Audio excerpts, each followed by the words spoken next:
So today, I want to talk about a decision I made in my corporate life, a decision that honestly paved the entire runway for me to transition into entrepreneurship and finally start betting on myself. Now, it's a little controversial, and if you're thinking about doing this, you have to do it the right way. You need to do it with integrity, with class. You can't just check out and burn bridges. But for me, given where I was in my career, it was one of the single best strategic moves I ever made.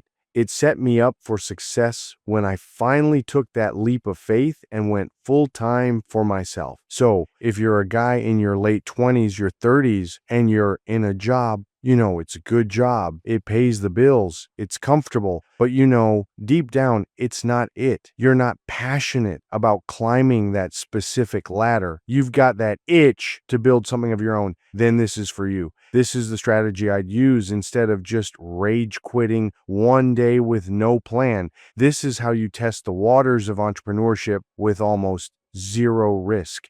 And look, for those of you who might be new here to business letters, welcome. My goal here is pretty simple. I'm a guy in my 40s, originally from Florida, and I've been through the corporate grinder. Now, I share the no BS advice I wish someone had given me when I was in my 20s and 30s trying to figure it all out. So, how did I get to this point? How did I make this pivot? Because early in my career, man, I was the definition of a try-hard. I was the first one in, last one out. Always raising my hand for the extra projects, doing the things nobody else wanted to do to get ahead, to get those promotions, and for a while, it worked. It served its purpose. It taught me a ton, and I earned respect in my field, but eventually, the math just stopped making sense. The juice wasn't worth the squeeze anymore. The extra 10, 15 hours a week I was putting in, what was it getting me? A 3% raise that didn't even keep up with inflation. The promise of another promotion 3 years down the line that would just come with more stress and more meetings.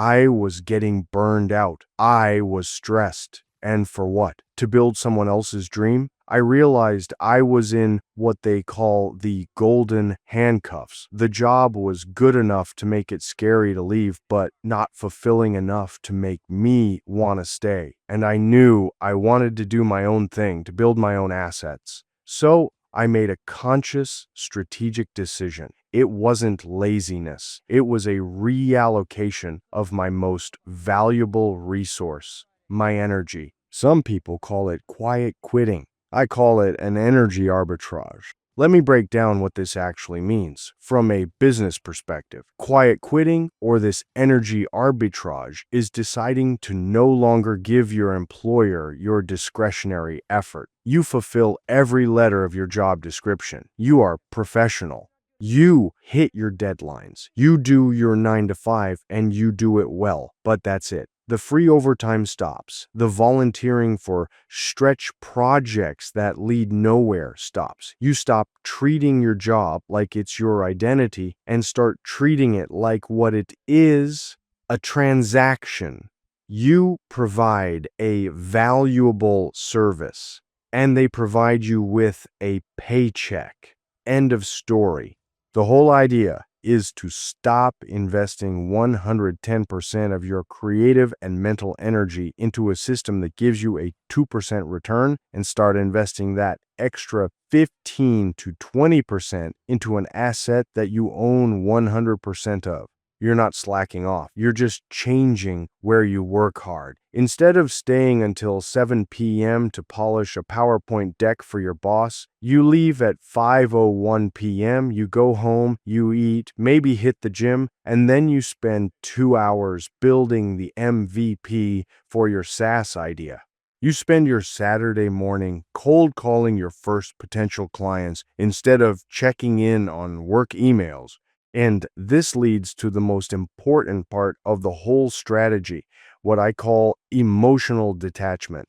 This was the real game changer for me. When you're a high performer, you care. You care a lot. You get emotionally invested in projects, in office politics, in whether your ideas get approved. And that is draining. It takes up so much mental real estate. When I made this shift, I had to train myself to stop caring about the outcomes beyond my immediate responsibilities. A project got delayed, not my circus, not my monkeys, as long as my part was done in time and to spec. A reorg was happening, I just focused on my role.